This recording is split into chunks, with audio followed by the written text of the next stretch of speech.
Hi and good day. Welcome to Qualitools. In this tutorial, we will show you how to install Qualitools in your computer. The first step is to download the installer from the webpage qualitools.mx. In the bottom part of the webpage, there are two hyperlinks that allow us to start the download after we sign in for the course.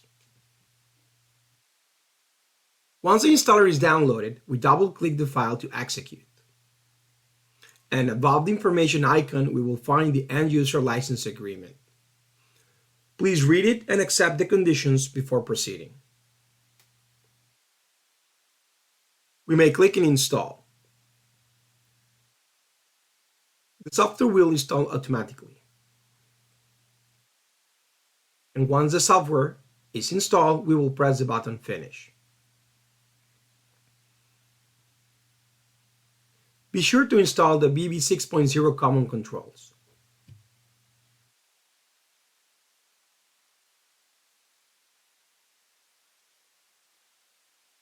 When the installer is finished, it will open a text file, which contains the information about Qualitools. Thank you, and see you in the next chapter.